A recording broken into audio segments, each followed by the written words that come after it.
Langkah Indonesia membeli 42 jet tempur Rafale dari Prancis mempertegas rencana pemerintah memperkuat alutsista nasional. Hal ini juga sejalan dengan ambisi yang dimiliki Presiden Joko Widodo dan Menteri Pertahanan Prabowo Subianto. Sejak dipimpin Prabowo, Kementerian Pertahanan memiliki program mempercepat pembangunan kekuatan militer Indonesia melalui pengadaan senjata berskala besar. Hal ini dapat dilihat dari rancangan peraturan Presiden tentang rencana strategis pertahanan tahun 2021 sampai tahun 2045. Rancangan Perpres ini cukup ambisius untuk pembangunan kekuatan pertahanan hingga 2045, khususnya menyangkut rencana pembelian senjata selama hingga 25 tahun ke depan yang dibagi dalam 5 fase rencana strategis atau Renstra. Ambisi besar Prabowo memperkuat alutsista Indonesia tak lepas dari visi dan misi yang dibawa pemerintahan Jokowi periode ini. Alhasil, kini Indonesia resmi menyepakati aktivasi kontrak pembelian 6 dari total 42 jet tempur Rafale buatan Dassault Aviation, Prancis, senilai 8,1 miliar dolar atau sekitar 116 triliun rupiah. Kesepakatan itu telah diteken dalam pertemuan antara Prabowo dan Menteri Angkatan Bersenjata Prancis Florence Parly di kantor pusat Kemhan RI, Jakarta, Kamis, tanggal 10 Februari tahun 2022. Pada hari yang sama, Jokowi menjamu Florence di Istana Merdeka dan membahas beberapa hal. Salah satu pembahasan Jokowi dan Florence adalah potensi kerjasama pertahanan antara Indonesia dan Prancis.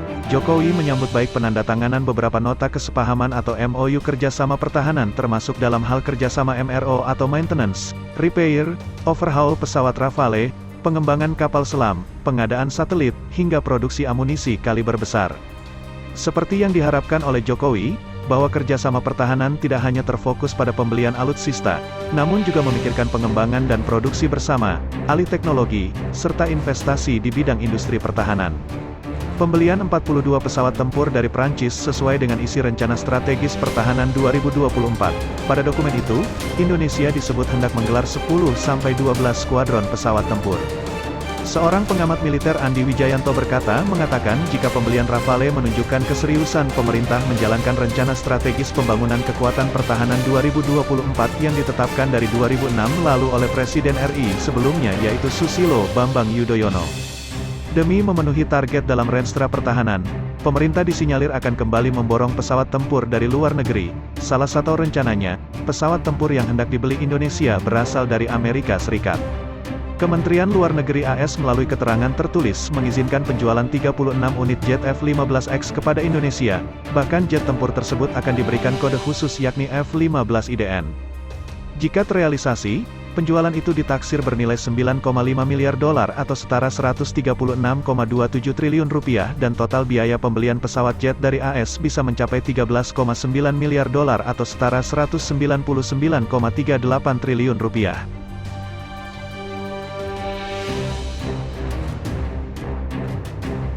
Sebagai catatan, pada 2021 lalu Prabowo sempat berkata bahwa dirinya diminta Jokowi untuk menyusun master plan pengadaan alutsista dalam jangka 25 tahun.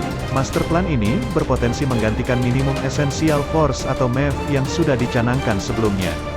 MEF adalah ketentuan minimum yang sudah disusun pemerintah untuk pengadaan alutsista RI. MEF dibagi ke dalam beberapa tahap dengan jenjang waktu 5 tahun, di mana tahap pertama dimulai pada tahun 2010 sampai tahun 2014, tahap kedua tahun 2015 sampai tahun 2019, dan seharusnya sudah mencapai 100% pada akhir tahap ketiga yakni periode tahun 2020 sampai tahun 2024. Akan tetapi, hingga 2021 capaian MEF masih berada di bawah 65% dari 75% yang ditargetkan pada 2019. Namun, persoalan ini memang tak lepas dari keterbatasan anggaran yang dimiliki otoritas pertahanan. Membangun postur pertahanan yang ideal memang bukan perkara mudah, tapi apabila disertai dengan tekad yang kuat serta kemauan maka semua itu bukanlah hal yang mustahil.